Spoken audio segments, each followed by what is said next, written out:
மக்கள் என்ன பண்றாங்கன்னு கேட்டினா பேங்க்ல எதுவுமே பணம் கட்டி குறைவான வட்டி சம்பாதிக்கிறாங்க. போஸ்ட் ஆஃபீஸ்ல பணம் கட்டி 10 வருஷம் வெயிட் பண்றாங்க. இன்சூரன்ஸ்ல பணம் கட்டி 20 வருஷம் வெயிட் பண்றாங்க பணம் டபுள் ஆகிறதுக்கு. ஆனா இங்க பணம் கட்டினீங்கன்னா 3 ல இருந்து 5 வருஷத்துக்குள்ள அந்த பணம் டபுள் ஆகுது. அதான் சார் சொல்லிட்டு இருந்தாரு. ஸ்டாட்டிஸ்டிக்ஸ் பிரகாரம், கணக்கு அடிப்படை புள்ளி விவரம் பிரகாரம் 5 வருஷத்துல ஒரு சொத்து டபுள் ஆகலையாம், 4 வருஷத்துல சொத்து டபுள் ஆகுதுன்னு சொல்றாரு. அதை நீங்க மாத்தி சொல்லுங்க அப்படின்னு சொல்றாரு என்கிட்ட. உண்மைதான், ஒரே வருஷத்துல டபுள் ஆன சொத்தும் பார்த்துருக்கோம், 2 வருஷத்துல டபுள் ஆன சொத்தும் பார்த்துருக்கோம். நம்ம இந்த சிப்கார்டு கொஞ்சம் எக்ஸ்டெண்ட் பண்ணட்டுமே, இது எவ்வளவு வேகமா ரேட் இருக்குன்னு மட்டும் நீங்க பாருங்க. அதனால பணம் இல்லைங்கிறத ஒரு முடிவா எடுக்காதீங்க. நம்ம என்ன பணம் இருந்தால் சொத்து வாங்கலாம்னு நினைக்கிறீங்க, கிடையாது. சொத்து இருந்தால் உங்களுக்கு நிறைய பணம் வரும். இப்படி யோசிச்சீங்கன்னா நீங்கள் பணக்காரன் ஆயிடுவீங்க. பணம் இருந்தால் தான் நான் சொத்து வாங்கணும்னு கிடையாதுங்க. சொத்து இருந்தால் தான் எனக்கு பணமே நிறைய வரும், சொத்து மூலமாக எனக்கு வருமானம் வரும். அப்படி ஏன்னா இன்னைக்கு வீடு இருந்ததுன்னா கௌரவங்க, நம்ம பேரில் சொத்து இருந்ததுன்னா கௌரவம், சொந்த பந்தம் நம்மளை மதிக்கும், கடன் காட்சி நம்மளுக்கு கொடுப்பானுங்க, ஃப்ரெண்ட்ஸு மதிப்பான், குடும்பத்தில் நம்மளுக்கு ஒரு மதிப்பு இருக்கும், ஊரில் ஒரு கௌரவம் இருக்கும். சொத்து இருந்தால் இது எல்லாமே கிடைக்கும். இன்னும் கேட்டால் சொத்து வாங்குறதுக்கு பேங்க்ல லோன் கூட கொடுப்பாங்க உங்களுக்கு.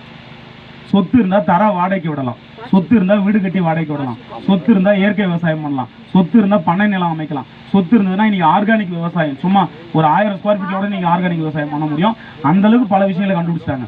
10 ஏக்கரால வைக்க வேண்டிய பயிரை 1 ஏக்கரால வைக்கிறதுக்கான அடுக்குமுறை பயிர் திட்டத்தை செய்யாறுல ஒருத்தர் இம்ப்ளிமெண்ட் பண்ணி நெடும்பறைங்கிற கிராமத்தில் 1 கோடி ரூபாய் சம்பாரிச்சார். யூடியூப்ல போய் பாருங்க, நான் சொல்றதெல்லாம் உண்மையா போய் 10 ஏக்கரால பண்ண வேண்டிய விவசாயத்தை 1 ஏக்கரால பண்ணார் அவர்.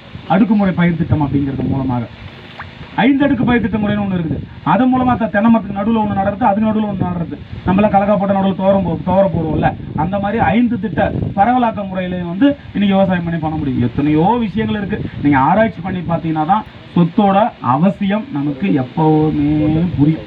இல்லைன்னா நம்மளுக்கு சொத்தோட அவசியம் புரியாது. அதனால பணம் இல்லை என்பதை ஒரு பிரதானமாக எடுத்துன்னு வராதிங்க. பணம் என்னைக்கு நம்ம கிட்ட இருந்திருக்குது, எனக்கு அதை சொல்லுங்க.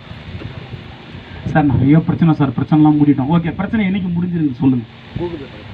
சாவர வரைக்கும் பிரச்சனை இருந்துதான் இருக்குது, சாவர வரைக்கும் செத்தா கூட பிரச்சனை இருந்துதான் இருக்குது. ஆமா, எரிக்கிறதா போயத்தா இடம் எல்லாம். அதுக்கப்புறமா கவனிங்க, பணம் என்னைக்கு பணம் நம்மகிட்ட நல்லா என்கிட்ட இருந்தது ஒரு பெருமையை வெளியே பேசணும்.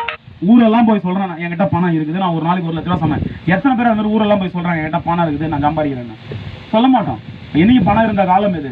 அப்ப நம்மளா ஒரு முடிவு எடுத்து, நம்மளா எனக்கு இது வேணும், என் குடும்பத்துக்கு முடிவு எடுத்து பண்ணும்போது தான் பணம் என்பது அங்க நம்மளுக்கு ஜென்ரேட் ஆகுது. அதனால சிறந்த முடிவுகளை நீங்க தான் எடுக்கணும். உங்க குடும்பத்துக்கு உங்க பரம்பரைக்கு தேவையான முடிவுகளை எடுக்கணும்.